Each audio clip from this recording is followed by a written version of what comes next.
Hey guys, Meteorologist Chris Tomer here with this Sunday mountain weather update. I want to go to radar first because this is our first of two storm systems now moving onshore into parts of California and also Oregon. It's going to sit here for a day and spin before it starts to make its move into the interior and into the Intermountain Rockies. But eventually, this low will move through a lot of Idaho, Utah, Wyoming, parts of Montana, and eventually Colorado in the extended forecast. And there's another storm behind that as well. Up in the Northeast, man, there's just nothing going on behind yesterday's Clipper.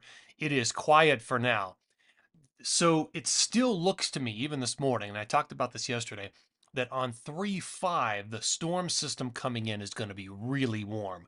And it's possible the rain snow line goes all the way up to 7,000, maybe even higher, 6,500 to 7,000 feet, which means a lot of it's going to be rain with the next storm, and I'll detail that coming up. But here is water vapor across the west. So oranges and reds are going to be your drier air in the low levels. The moisture is in the whites and the blues.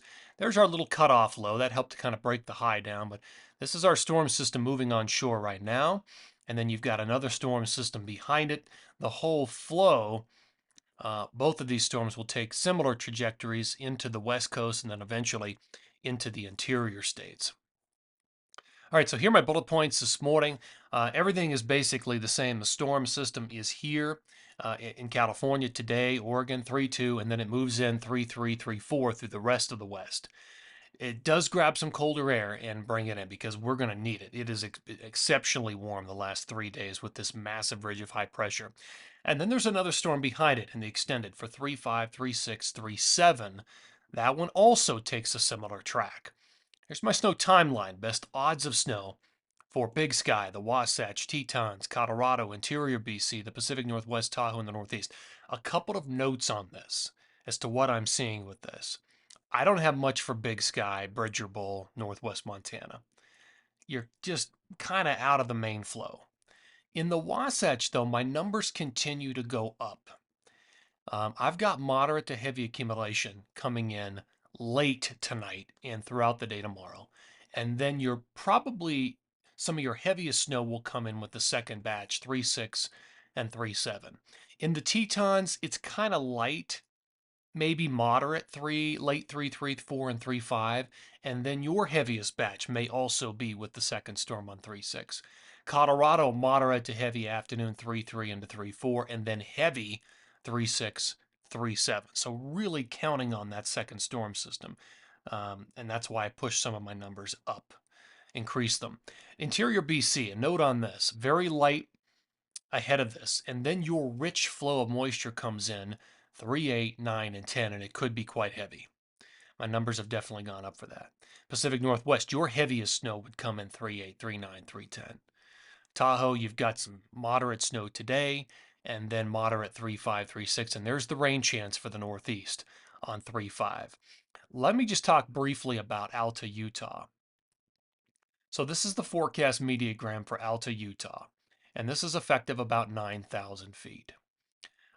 So this model keeps it dry most of today and high temp around 35 degrees at 9,000 feet. So another warm day. Then it brings in snow very late tonight, throughout the day tomorrow, and then into the 4th. This model cranks out about 8 to 10 inches roughly for Little Cottonwood Canyon, and Big Cottonwood Canyon somewhere in that range, 6 to 10. This is just the first wave. It's the second one that I think is going to be even more impressive, which is off the chart here, and I believe that was 3-6. But notice the temperatures turn much colder into the teens on Monday and kind of sit there, teens and 20s on Tuesday, and then colder on the 5th. So we've got snow coming and colder temperatures. It's just a matter of time. Today's the last warm, dry day before everything starts to shift around.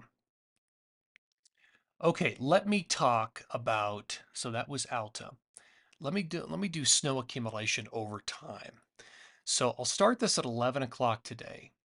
And on this map, the light blues indicate the lightest snow under 3 inches. Greens are 3 to 6, yellow 6 plus, and red is 10 plus. You can, at 11 o'clock today, you can see where the heaviest snow is.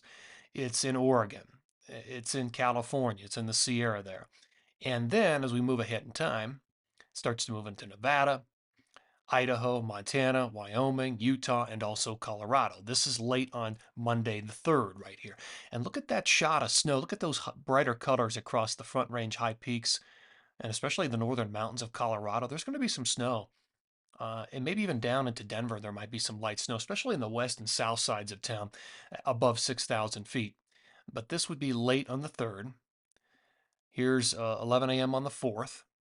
Storm moves out into the plains. This is the one that becomes the rainstorm for a lot of the Northeast. All right, so here we are late on the 5th. Yeah, there's not a lot of accumulation ahead of that storm because it's mainly going to be rain, so it's not showing up as snow. And it might turn over to some snow on the 6th or 7th behind the storm system. All right, now out west, here comes our second storm. And this is the one that's probably a little more significant for Utah and Colorado. But heavy snow in the Sierra with this. This is 11 a.m. on Thursday, March 6th. Here's a late March 6th, snow through the Wasatch, the Tetons, a lot of Montana, a lot of Wyoming, rather, and into you've got Colorado, you've got Arizona getting snow, and then eventually northern New Mexico. But this is 11 a.m. on Friday, March 7th, and then that storm moves out into the plains, and it leaves a little residual snow behind it. You can see some of the lighter returns there into the 8th. And then that's kind of it, because then after that, everything shifts up into the Pacific Northwest and BC beyond this period. Okay, let's talk about the numbers. Here are my numbers all of today through the 9th. I'm looking at 1 to 2 feet for the Wasatch, maybe more, could be over 2 feet, could be 2 to 3 feet for Little and Big Cottonwood Canyons. About a foot up there, 10 to 12 for the Tetons, and 3 to 6, a lot of Montana. Red Lodge can get more. They could be a little bit heavier. Hagaden gets about a foot in Wyoming. Now, the numbers for interior BC, they go up dramatically very late in the period, like 3.8, 3.9, 3.10. And we could be looking at over a foot for Kicking Horse and Revelstoke and parts of Marmot Basin as well at a foot. So good stuff there. 1 to 3 feet for parts of the Pacific Northwest, and there are the numbers for California, anywhere from 10 to 12 inches. And there's going to be some snow around Big Bear as well. Now, New Mexico and Arizona also get snow. I'm looking at a foot or more through parts of Snowbowl, Arizona Snowbowl, and Bryan Head, Utah. And Taos could get a foot out of this as well. In Colorado, it's generally 10 to 20 inches, but there are a couple of places that could push 2 feet of accumulation out of this. But this will be a really good snow for parts of Utah and also Colorado. All right, let's go up to the northeast.